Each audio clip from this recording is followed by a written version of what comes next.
ಅಭಿವೃದ್ಧಿಗೊಳಿಸಬೇಕು. ಹಾಗೆ ಮಿನಿ ಡ್ಯಾಮನ್ನು ಮಾಡಬೇಕು. ಅಲ್ಲಿನ 40-50 ಗ್ರಾಮಗಳಿಗೆ ಕುಡಿಯುವ ನೀರಿನ ಯೋಜನೆ ಆಗಬೇಕು. ಅಂತರ್ಜಲ ಮಟ್ಟ ಹೆಚ್ಚಬೇಕು.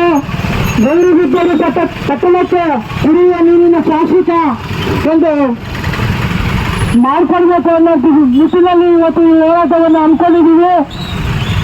ದಯವಿಟ್ಟು ಬಂದಿರ್ತಕ್ಕಂಥವರು ಸಾವಧಾನದಿಂದ ಈ ಕಾರ್ಯಕ್ರಮ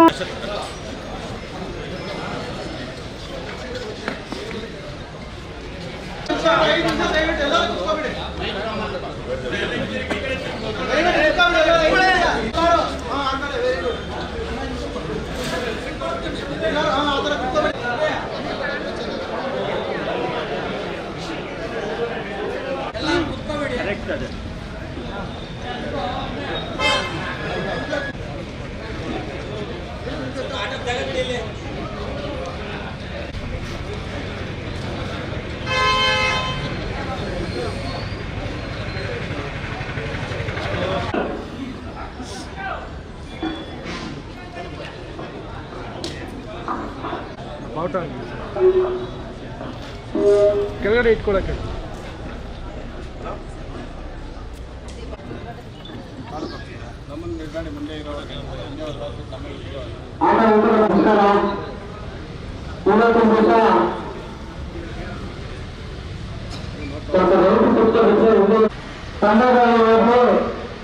ಅವತಾರ ಗ್ರಾಮ ಪಂಚಾಯತ್ ಅಥವಾ ಅನ್ನೋಗಳು ಕೂಡ ಮಕ್ಕಳ ಉಲ್ಲಂಘಿಸತಕ್ಕಂಥ ಒಂದು ಪ್ರವಾಸನ ಕರೆಯನ್ನ ಮಾಡಬೇಕು ಅಂತ ಹೇಳಿ ಸುಮಾರು ಈ ವಾಡದಸಳ್ಳಿ ಕೆರೆ ನೀರು ನಗರಕ್ಕೆ ತರುವಂತ ವಿಚಾರದಲ್ಲಿ ರೈತರ ಪ್ರತಿರೋಧ ಇದ್ದು ಕೂಡ ಅದಕ್ಕೆ ಯಾವುದೇ ರೀತಿಯಾದಂಥ ಜವಾಬ್ದಾರಿಯುತವಾಗಿ ಅಧಿಕಾರಿಗಳಾಗಲಿ ಶಾಸಕರಾಗಲಿ ಸರಿಯಾಗಿ ಅದಕ್ಕೆ ಸ್ಪಂದನೆ ಮಾಡ್ತಾ ಇಲ್ಲ. ಮತ್ತು ನಗರಕ್ಕೆ ಕುಡಿಯೋ ನೀರು ಬೇಕು, ಅದಕ್ಕೆ ಬೇರೆ ಬೇರೆ ಮೂಲಗಳಿದೆ, ಅವಕಾಶಗಳಿದೆ, ಅದನ್ನ ಮಾಡೋದಕ್ಕೆ ಅವಕಾಶ ಇದೆ. ಪ್ರತಿಷ್ಠೆಗೆ ತಗೊಂಡು ಯೋಜನೆ ಮಾಡಿಸ್ತೀನಿ ಅಂತೇಳಿ ಅವ್ರು ಪಟ್ಟಿಡ್ದಂಗೆ ಕಾಣುತ್ತೆ. ಅದಕ್ಕೆ ನಾನು ಕೂಡ ಇವತ್ತು ಭಾಳ ಖಾರವಾಗಿ ಮಾತಾಡಿದ್ದೀನಿ.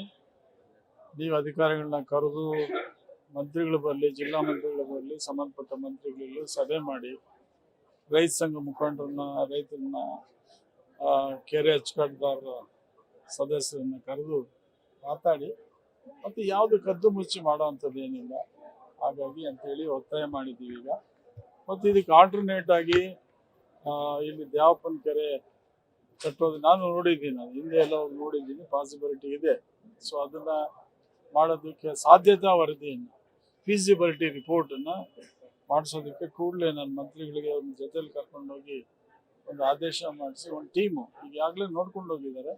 ಒಂದು ಎವ್ಯಾಲ್ಯೂಯೇಷನ್ ಟೀಮ್ ಟೆಕ್ನಿಕಲಿ ಇದೇನು, ಎಷ್ಟು ನೀರು ಸಂಗ್ರಹ ಆಗ್ಬೋದು ಅಥವಾ ಮತ್ತು ಅದಕ್ಕೇನು ಬೇರೆ ಮೂಲಗಳು ಸೇರಿಸ್ಬೋದು ಅನ್ನೋದ್ರ ಬಗ್ಗೆ ಸಾಧ್ಯತೆ ವರದಿಯನ್ನು ತಯಾರು ಮಾಡೋದಕ್ಕೆ ಕೂಡಲೇ ಆದೇಶ ಮಾಡೋದಕ್ಕೆ ನಾನು ಒತ್ತಾಯ ಮಾಡ್ತೀನಿ. ಜೊತೆಗೆ ಬೇರೆ ಮೂಲಗಳು ಇದೆ.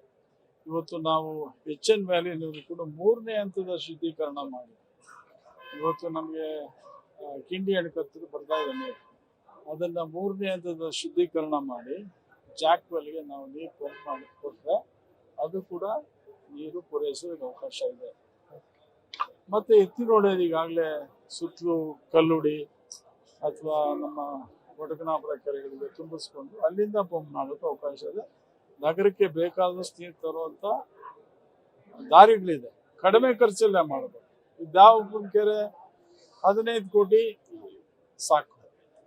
ಮತ್ತು ಕಿಂಡಿ ಅಣೆಕಟ್ಟು ಅದನ್ನು ರೀಕನ್ಸ್ಟ್ರಕ್ಷನ್ ಮಾಡಿ, ಕಿಂಡಿ ಅಣೆಕಟ್ಟು ಸ್ವಲ್ಪ ಕಿತ್ತೋಗಿದೆ, ರೀಕನ್ಸ್ಟ್ರಕ್ಷನ್ ಮಾಡಿ ಅದನ್ನು ಇಂಪ್ರೂವ್ ಮಾಡಿ ಟರ್ಷಿಯರಿ ಟ್ರೀಟ್ಮೆಂಟ್ ಪ್ಲಾಂಟ್ ಹಾಕೋದಕ್ಕೆ ಅದು ಕೂಡ ಒಂದು 12-15 ಕೋಟಿ, ಒಂದು 15 ಕೋಟಿ ಆದರೆ ಸಾಕು.